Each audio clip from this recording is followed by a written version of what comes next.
یہی ریزن ہے کہ اللہ سبحانہ و تعالیٰ ہمارے لیے جو پلان کرتے ہیں وہ فیوچر بہت بہتر ہے. We should trust Allah's plan. We want to marry some one, اس سے رشتہ نہیں ہوا، ٹرسٹ Allah's plan. جیسے ہو گیا وہ میرے لیے خیر اور بہتری کے باعث ہے. شاید وہ رشتہ سالوں بعد طلاق ہو جاتی، یا اس سے جو اولاد ملتی وہ ٹھیک نہ ہوتی اور سارے ہینڈی کیپڈ ہوتے، یا ڈائیورس تک بات پہنچ جاتی، یا وہ خاتون میرے لیے جہنم میں جانے کا باعث بن جاتی. Like was for women as well. ایک بندہ ایک گاڑی کی دعا کر رہا ہوتا ہے، اللہ مجھے فلاں گاڑی دیتے. اللہ کو پتہ ہوتا ہے کہ اگر میں نے اس کو فلاں گاڑی دے دی تو اس میں ایکسیڈنٹ ہوگا اور وہ اپنی ٹانگیں کھو دے گا. اللہ اس کی دعا روک لیتے ہیں وہاں پہ تاکہ میں اپنے بندے کے لیے ریزرو کروں یہ دعا آگے. ایک اولاد کے لیے بندہ دعا کر رہا ہوتا ہے اور رب اگر نہیں دے رہا تو اس کو سمجھنا چاہیے کہ اس اولاد کے نہ ملنے میں میرے لیے خیر ہے. ہمیں اپنی خیر کے کام کرنے چاہیے، بٹ جو اللہ کی تقدیر جب غالب آتی ہے اس پہ راضی ہونا چاہیے. ایک بچہ، چھوٹا بچہ آپ کے سامنے بیٹھا ہوا ہے اور آپ باربیکیو کر رہے ہیں اور وہ کوئلہ پکڑنا چاہتا ہے، کیا آپ اس کو پکڑنے دیں گے؟ اور جب آپ اسے روکتے ہیں کہ نہیں کوئلہ نہ پکڑو، it's shining, it's like a ball, وہ روتا ہے. اس کو لگ رہا تھا کہ آپ اس کا سنسیئر نہیں ہے یا آپ غلط کر رہے ہیں اس کے ساتھ، اس لیے تو رو رہا ہے، وہ میرے پر ظلم ہو رہا ہے. میں تو اچھا ہوں، میں نے کچھ غلط نہیں کیا، پھر مجھے کیوں نہیں پکڑنے دیا جا رہا وہ کول؟ کوئی سانپ چل رہا ہے اور وہ بچے کو بڑا اٹریکٹ کرتا ہے اور بچہ اسے پکڑنا چاہے، آپ اسے روکتے ہیں، آپ اسے پیچھے کر لیتے ہیں. بچہ نہیں سمجھتا کیونکہ بچہ ایموشنلی ان انٹیلیجنٹ ہے. بٹ میرا آپ کے پاس تو ایمان ہے. اگر ہم بھی نہ سمجھیں اللہ کے پلانس کو اور ہم ان پہ رلائے نہ کریں. اور یہ ویڈیو دیکھیں، سبحان اللہ، دس سمرائزز دا ہول تھنگ.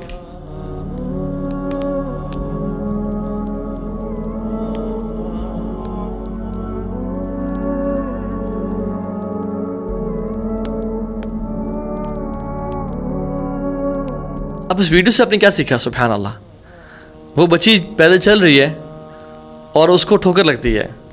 اب یہ جو ٹھوکر ہے یہ اپنی زندگی میں ٹھوکر سمجھیں کہ جو مجھے پرابلم زندگی میں آئی ہے، اور وہ اسے گرتی ہے اور وہ گر کے اس کو چوٹ لگتی ہے اور وہ اینڈ شی لائز ڈاؤن. اور ایک وہ بلائنڈ ٹرن ہے جس میں ایک بندہ بغیر دیکھے گاڑی موڑ آئے، اگر وہ ٹھوکر نہ لگتی تو یہ کار اس کو ہٹ کرتی اور وہ اس کی موت کا باعث بن سکتی تھی. لیکن یہ ٹھوکر اس کو گرانے کے لیے نہیں تھی، کیا زندہ رکھنے کے لیے تھی. اس کے لیے اللہ کا بہتر پلان تھا. تو زندگی میں جب ہمیں ٹھوکر لگی ہے نا، یہ ہمیں گرانے کے لیے نہیں بلکہ اونچا اڑانے کے لیے آتی ہے یہ ٹھوکریں. تو آلویز ٹرسٹ Allah's پلان. بس کرنا یہ ہے کہ اللہ کے دروازے کو نہ چھوڑیں. کبھی پیروں فقیروں کے پاس، کبھی لوگوں کے سامنے سجدہ نہ کریں، کبھی اللہ کو چھوڑ کے ایسے کام نہ کریں، فلاں تعویذ، فلاں وظیفے جو کہ قرآن و سنت میں جائز نہیں ہے. بس اللہ کے دروازے کو نہ چھوڑیں اور اپنی اطاعت اور بڑھا دیں اللہ کے سامنے. چوتھا پوائنٹ، فضیل بن عیاض رحمہ اللہ کہتے ہیں کہ لوگ عافیت کے پردے کے اندر چھپے ہوتے ہیں، لوگ بلیسنگز کے اور اللہ کی مرسی کے پردے کے اندر چھپے ہوتے ہیں. آزمائشیں ان میں سے کھرے اور کھوٹے الگ کر دیتی ہیں.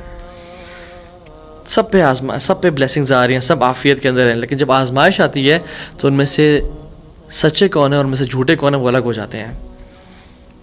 احسب الناس ان یترکوا ان یقولوا آمنا وهم لا یفتنون، کیا لوگوں نے گمان کر لیا ہے کہ وہ کہیں گے آمنا، ہم ایمان لے کے آئے، وہم لا یفتنون، ہم ان کو نہیں آزمائیں گے. وَلَقَدْ فَتَنَّ الَّذِينَ مِن قَبْلِهِمْ، ہم نے پچھلوں کو بھی آزمایا تھا. کیوں؟ فَلَا يَعْلَمَنَ اللَّهُ الَّذِينَ صَدَقُوا وَلَا يَعْلَمَنَ الْكَاذِبِينَ، تاکہ اللہ جان لے تم میں سے سچے کون ہیں اور جھوٹے کون ہیں. یہ پرابلمز جب آتی ہیں نا، ان میں سے اللہ تعالیٰ دیکھنا چاہتا ہے کہ میرا واقعی میں لوئل کون ہے.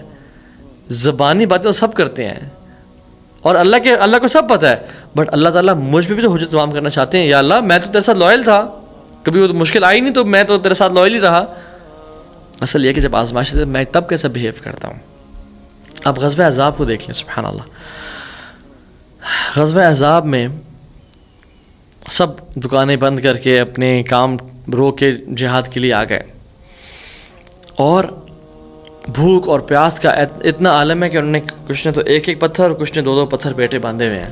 جن لوگوں کے دل میں دنیا کی محبت تھی اور ان کو یہ سب کمپرومائز کرنا اور اللہ کے لیے یہ آزمائش سے گزرنا اور ایک پریشانی سے گزرنا مشکل لگ رہا تھا، وہ قرآن میں کہتے ہیں وَإِذْ يَقُولُ الْمُنَافِقُونَ وَالَّذِينَ فِي قُلُوبِهِم مَّرَضٌ، منافقین نے کہا جن کے دلوں میں مرض تھا، اور مرض یہاں دنیا کی محبت بھی ہے، الوہن ہے کہ یہ کیا ہو گیا، ہمارا دنیا کمپرومائز ہو رہی ہے آخرت کے لیے.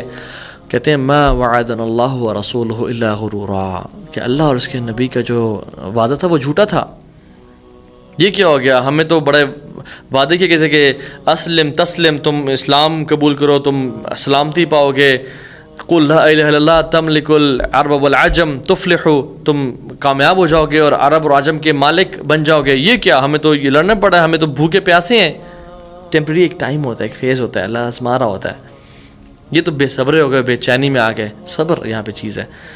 مومنین کیا کہتے ہیں، جب مومنین نے احزاب کو دیکھا، لشکروں کو دیکھا، کہتے ہیں ھذا ما وعدنا اللہ ورسولہ وصدق اللہ ورسولہ، یہ اللہ کا وعدہ تھا اور اللہ اور اس کے رسول نے سچ کہا.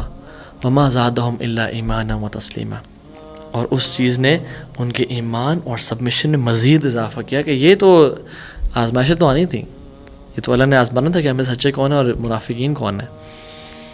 میرے پاس ایک خاتون ہے اور ان کے بیٹے کو کینسر ڈائگنوز ہوا. وہ کافی انہوں نے دعائیں کیں، روئیں، تہجد پڑھیں، لیکن اللہ کی تقدیر غالب آتی ہے، اللہ کے پلانز ہوتے ہیں. ان کا بیٹا چلا گیا اس دنیا سے.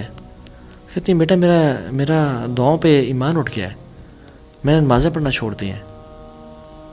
ہم اس لیے دعائیں کرتے ہیں کہ اللہ ہماری بات مان لے. ہم دعائیں اس لیے کرتے ہیں کہ ہم اللہ سے قریب ہو جائیں، اللہ کی محبت ہمیں مل جائے. اپنا کام کروانے کے لیے نہیں مانتے. اصل ہم جو وظیفے پڑھتے ہیں وہ اس لیے نہیں پڑھتے کہ اللہ ہمارے ہم جو چاہتے ہیں وہ ہو جائے. That is secondary and tertiary مقصد. اصل مقصد ہم اللہ سے اللہ کی محبت مل جائے ہمیں. نمازیں پڑھنا اس لیے تھا کہ میرا بیٹا بچ جائے. یہ تو اب پھر دنیاوی میٹیریل بینیفٹ کے لیے آپ نمازیں پڑھ رہے تھے، آپ اللہ کے لیے تو نہیں پڑھ رہے تھے. پھر جو بندہ اللہ کے لیے نمازیں پڑھتا ہے وہ بیٹے کے جانے کے بعد بھی نمازیں پڑھتا ہے. پھر اس کو پتہ ہے کہ یہ انویسٹمنٹ ہوئی ہے جو آخرت میں مجھے بہت بڑا ریٹرن ملے گا اس کا. لوگ نمازیں چھوڑ دیتے ہیں. مال نہ ہو تو لوگ حرام کمانا شروع کر دیتے ہیں. آپ ایسا نہ کریں. مال نہ ہو تو حلال پہ صفائش کریں، حلال میرے لیے کافی ہے. رشتہ نہ بھی ہو رہا ہو تو میں کوئی حرام ریلیشن شپ نہیں شروع کروں گی، میں پکچرز نہیں لگاؤں گی، میں لوگوں کو خود اٹریکٹ نہیں کروں گناہ کر کے. نہ نہ نہ، میں حلال کام ہی کروں گی چاہے آئے یا نہ آئے. And we try our best. But جو اللہ نے لکھا ہے ہم اس پہ راضی ہیں. ہم نہیں کہتے کوئی شخص مشکل وقت میں اس نے ہمارا ساتھ دینا ہو بٹ وہ نہ دے اور ہمیں چھوڑ کے چلا جائے اور بعد میں ملے تو میں تو دیکھ یہ تھا. ہم کہتے ہیں ہم جانتے ہیں آپ کتنے پانی میں ہیں. تو اللہ تعالیٰ بھی جاننا چاہتا ہے کہ ہم لوگ کتنے پانی میں، اور ہم پہ حجت تمام کرنا چاہتا ہے کہ ہم کتنے پانی میں ہیں.